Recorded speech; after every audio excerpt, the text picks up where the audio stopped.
Hey everyone, Daniel Ellis here, composer of Star Trek Wars.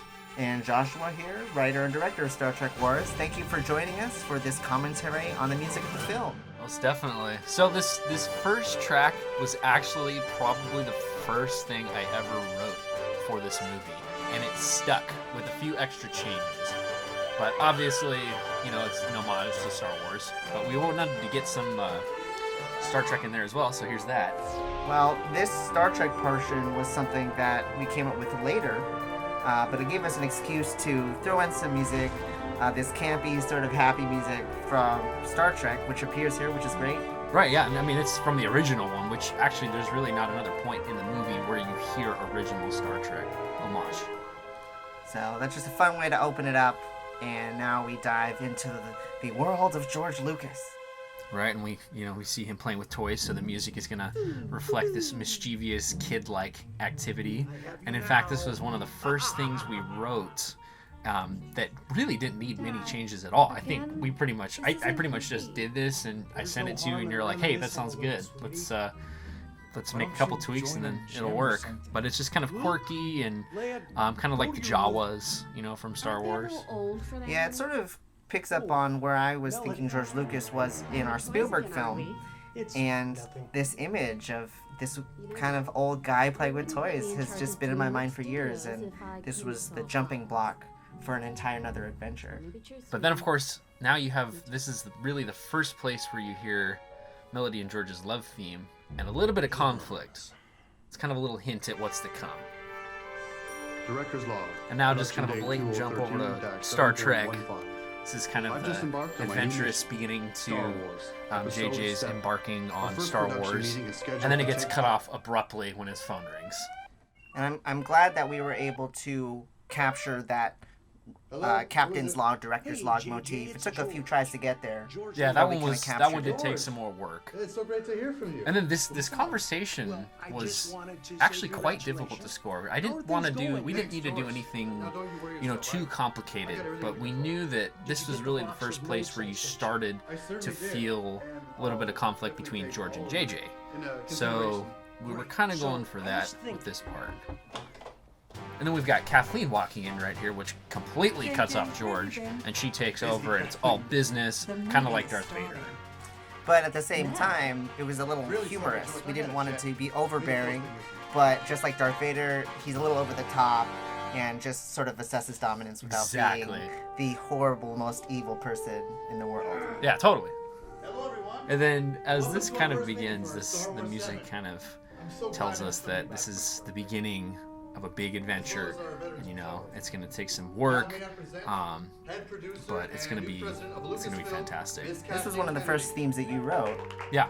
In the style of Michael Giacchino, and so it was kind of from the very beginning this is stuck, and it's been one of the most powerful themes throughout the film. Absolutely. In fact, I think you probably hear this more during the movie than anything else. As the conversation begins, you can already kind of tell that there's going to be some conflict between the two parties. You've got the original Star Wars people and then the Star Trek people from the new franchise. So their squabbling is kind of what the music is highlighting, kind of just the growing tension in this debate. I always laugh when that guy says no. Never ceases to crack me up.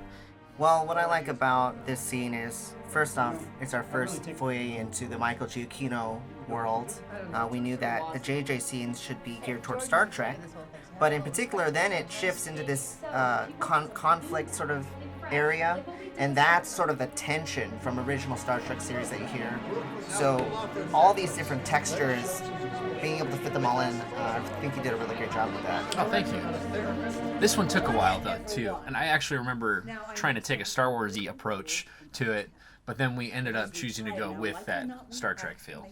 And then Kathleen abruptly stops the music and the squabbling, and we left the music out there just to kind of make this feel a little bit more realistic in a sense, so you kind of feel her presence over everyone at the meeting. And then, of course, they just go back to squabbling. Now, this is my favorite part.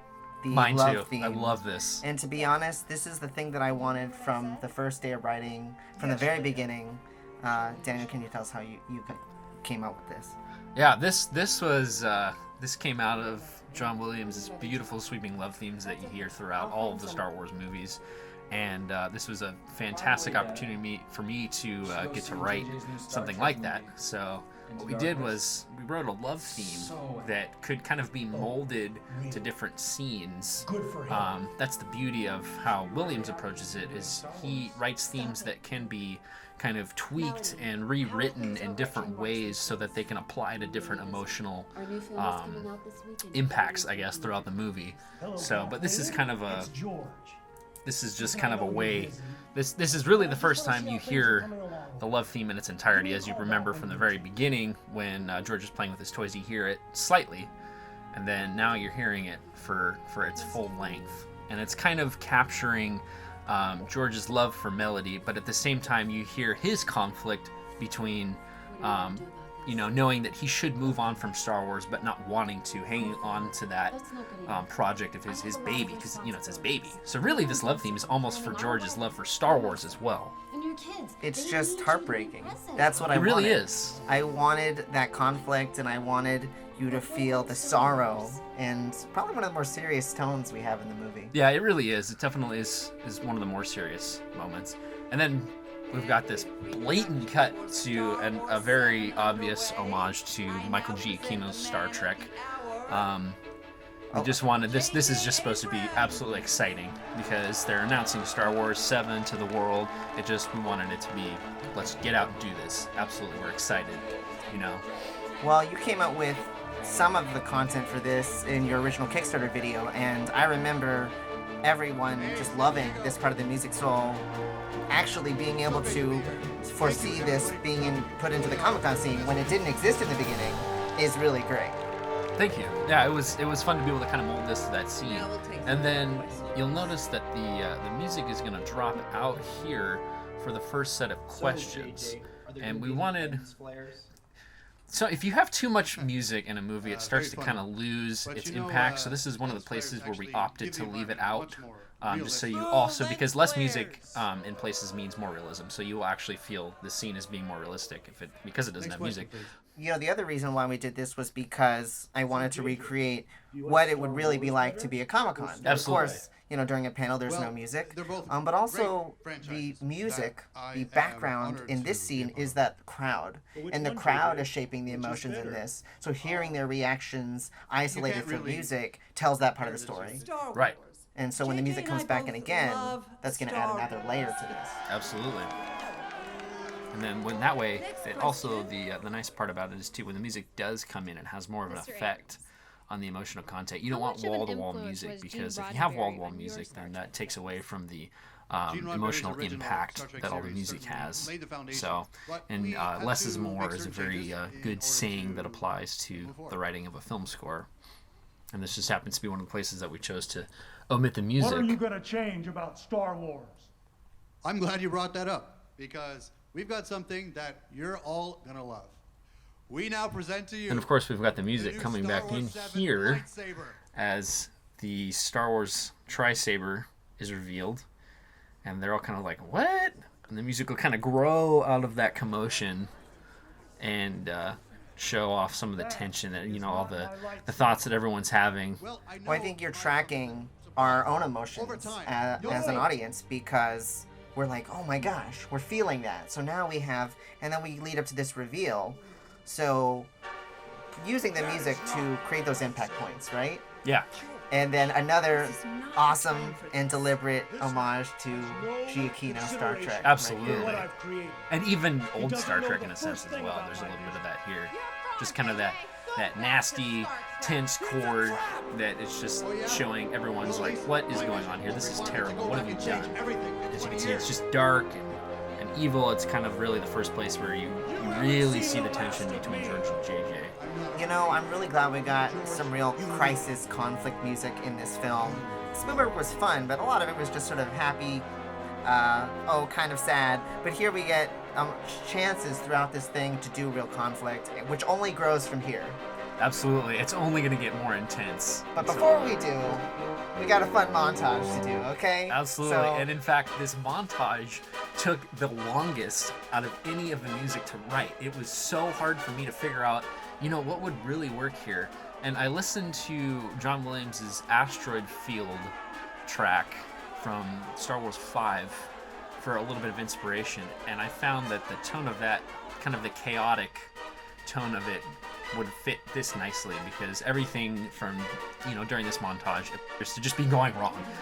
And you're really adding layers here. I know we spent a lot of time on this to just make it grow, keep growing, and see how far we could take that, and just have a lot of fun with this scene before our big descent into darkness, as we call it.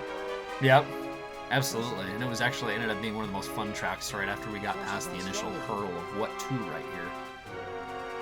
And then here we've got, this is probably the lowest point, or just before the lowest point that both JJ and George are going to hit. JJ's now about to hear that they're looking for a replacement director, and George is being faced with a breakup, which of course he doesn't want. So, and we took the love theme again, because like we mentioned earlier, it shows George's love for melody, but also George's love for Star Wars, as well as, in a sense, JJ's love for what he's working on. This is definitely one of my favorite tracks because it highlights that use of French horn, use of the oboe, and really the full sweeping orchestra. Absolutely, and it'll come in here in a sec. What's crazy is Daniel used some of the latest sample and synth sounds for the entire film, and it really pays off here. It's beautiful, it's gorgeous. Yeah, it's hard to believe that this is actually a computer, really. That I would play these things on my keyboard and record it into my program while watching the film, and that's kind of how that works. All that gets recorded and then put in, and I just kind of layer everything and tweak it, and we hope that it comes out as realistic as possible, which it certainly did in this instance. I just love how the big moment, impact moment, sounds like an organ, just so full. Beautiful. And now everything dropped out just to kind of, and now everything is just hopeless. They feel like there's no getting out of this. They've lost all hope. They're really descending into the darkest moment of this whole film. Well, it's cool because this film just has such an array of styles, and so being able to go into this really low strings, low brass here, it just increases the range of the entire piece as a whole. And now we have probably one of the most fun scenes to score. And this is really one big 8-minute track that we approached in sections. This first kind of section is JJ chatting with George, kind of the pre-battle talk. So the music is kind of underneath. It's not all out yet, but it's hinting at the confrontation that's to come. Well, it really is the beginning of this epic sequence, which we have actually compared to the end of the movie E.T., where there's this 15-minute epic that John Williams wrote. And so I think what you've accomplished with this is really incredible. Thanks. Finding the right tone here was important, and I think at least this part you really nailed right off the bat. Thanks. This one was, it was hard to get everything to kind of flow seamlessly together, but I think we definitely made it happen. Energize. And now as everyone kind of approaches, this is like the final moment of tension building. It's like a volcano about to erupt. And as they attack, the music kind of explodes into the battle music. It's kind of a hat off. We're going to hear both Star Wars and Star Trek influence in this track throughout the whole thing. Which is really what makes this scene one of the coolest in the film, because we were gradually building up to this point where Star Wars and Star Trek meet not only on the screen, but musically. We're hearing elements of both in the same piece of music. Absolutely. This is a little bit more of a John Williams-y approach. We've got the strings kind of creating a rhythm in the bottom with accents from the trumpets and the woodwinds, and the woodwinds are doing runs up and down. It's kind of a very chaotic mess, I suppose, for lack of a better term. You really kept it interesting. It's in the background, it ties it all together, but I love little moments here and there where it reminds me of various elements. That was a big moment right there of actual Giacchino. That low brass, that's something he likes to do.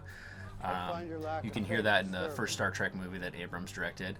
And now here we have another turning point. This is where the scene's really going to change. Now we're going to go into kind of a hat off to Duel of the Fates from The Phantom Menace. But I did ask for this very specific reference to the Force Awakens trailer. Yeah. With those flutes and the upper woodwinds. And that was deliberate probably knockoff. Yeah, but deliberate and very blatant. There was no, hey, this is supposed to kind of sound like it, but it's not. This was like, okay, we're gonna mirror that exact moment in the trailer. I mean, that's all we knew about the music of The Force Awakens up to that point. Absolutely. So I just like throwing that in and thinking about those things. Trying to figure out what was The Force Awakens going to be. Right. And now we have Duel of the Fates, or, a hat off to that from Phantom Menace as well. But you have kind of an upper, all the stuff that's going on in the upper section of the orchestra, like the voices and the trumpets and stuff. That's kind of a more Williamsy approach, whereas the low brass melody is kind of something Giacchino would do.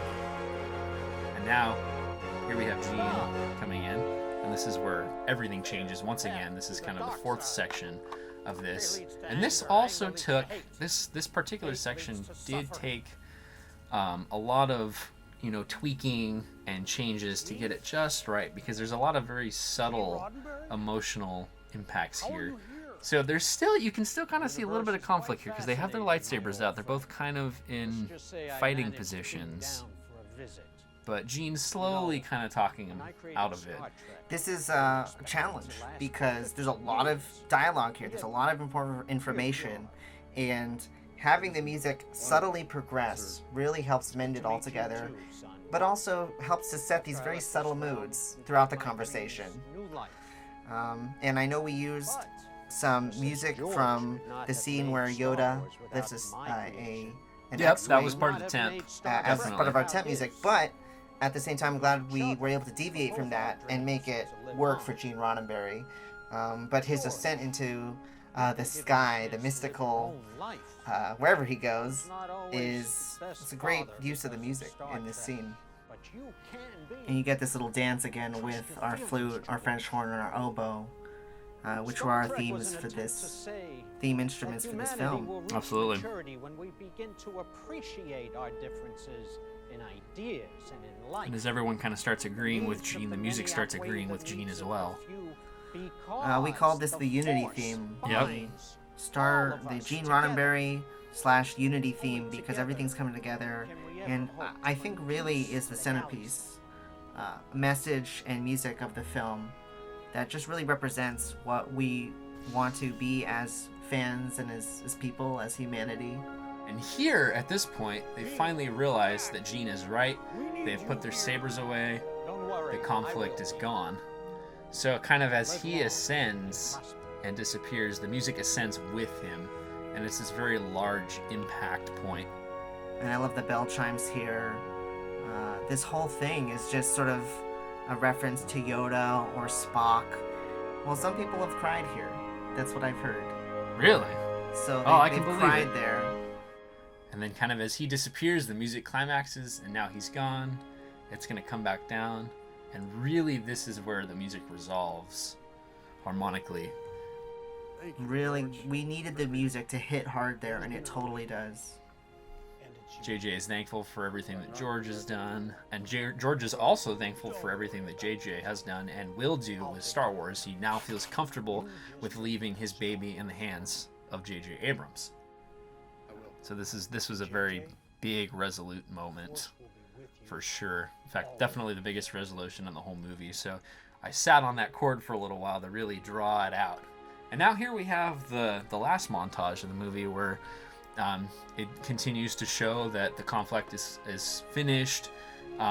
It's kind of heartwarming. We've got George proposing a melody, so I spit that love theme is now there. It comes through, and then as we transition to the next part, we're going to see the crew of Star Trek and Star Wars working together on the movie, and you can hear the theme from the beginning, from that first meeting, that's kind of in there as well. Well, one of the challenges, too, one of the things that I asked for was how do we build out and build momentum out of that long Gene scene? And so you're adding layers here. Right, yeah, it just keeps getting a little bit thicker and thicker as we continue, and as we get to the final scene. it just keeps continuing to grow. And the excitement, you can now feel everyone's excitement for this new Star Wars movie. And now Melody and George are married, so that conflict has been resolved. That whole 8 minutes of music is just a tremendous achievement. It really is. It ties everything together. And honestly, I don't know if the movie would have worked as well at all without having the music tie it all together. Well, thank you. That was probably one of the hardest tracks I've ever written in my career, but I think it ended up working very nicely. And now we just have this fun little march that is kind of a hat off to the end of episode 4 Star Wars, but you're going to hear all the different themes from the movie kind of put in place as the scene progresses. Well, this was definitely something that I knew I wanted from the very beginning, because the red carpet was just so evocative of the ending of Star Wars A New Hope. And here's the almost forgotten but not completely forgotten B theme of This the was Star Wars March from the Kickstarter. Yep. music. We were trying to figure out where we could put this because we liked the music, and then we figured, well, why not drop it in here? This would work perfectly. It's the reunion of all the characters, and so the music represents that. It's the reunion of all the musical themes. So I think our march is extremely interesting. So I'm really glad we got it all to fit together. One of the last pieces that was written as well. Yeah, definitely. But again, this is a piece of music that I wanted to pay homage to from the first draft with the throne room and the red carpet. I just thought the parallels were amazing, even in the layout of the physical layout of the red carpet. Absolutely. So musically, just to do a march, how could you not do a march when you're doing John Williams? Of course, we had to get one in there at some point, you know. And I like to think of that moment where George hands JJ the X-Wing is kind of here's the torch for Star Wars, you continue, and the music kind of, the march climaxes that particular moment to highlight that. The 4 notes we thought a lot about, like how do we do the 4 Star Trek notes without blatantly just doing the 4 Star it? Trek notes. That was a little tough, but it came down to what sounded similar harmonically, so we ended up sticking with those. This whole thing was just one big piece of music, and I love these trumpet fanfare that's about to come up right here. It's just awesome and just the best way to send us out. Exciting way to end a movie. And then as the credits roll, you hear all the different themes from the movie yet again, kind of at their impact and at the level, the power level that wouldn't necessarily work during dialogue, but just kind of a way to hear the themes in their most epic proportion. And we've actually created the animation before we wrote the music, so we had created the animation at a higher tempo. And at first we were having difficulty getting the music to be at this speed, but it actually paid off because you're hearing that excitement, you're hearing all the themes in a way you haven't heard up to this point, and sort of gives us that action sequence that we may have wanted for a film about Star Wars and Star Trek. Absolutely. And now, of course, we had to, get the love theme in there in its entirety. It was kind of my opportunity to really write the love theme how I wanted to do it and make it nice and big and sweeping as you see JJ taking over the franchise. Well, this, of course, is not technically part of the narrative, but it's the real thing. To me, editing these clips for the credits was just as important, and so we needed music to carry through that as well, just to take it to the next level. Absolutely. Which is what we want. What you've wanted to do with this music is just constantly take it to the next level. Absolutely. I figured why not take this insane opportunity to write a piece of Star Wars and Star Trek, basically, and make it as solid as possible. And this is like Gene's theme, but also a theme of unity, a theme of acceptance. And so I think ending the movie this way really just makes that the main message of the film. Most definitely. Daniel, you've done such an amazing job. I just am honored to have done 3 films with you now. Yeah, that's right. It's really been an amazing ride, and I am so proud of what you've done here. Thank you. And it's been a blast working with you on all this stuff. I couldn't have written this awesome music otherwise.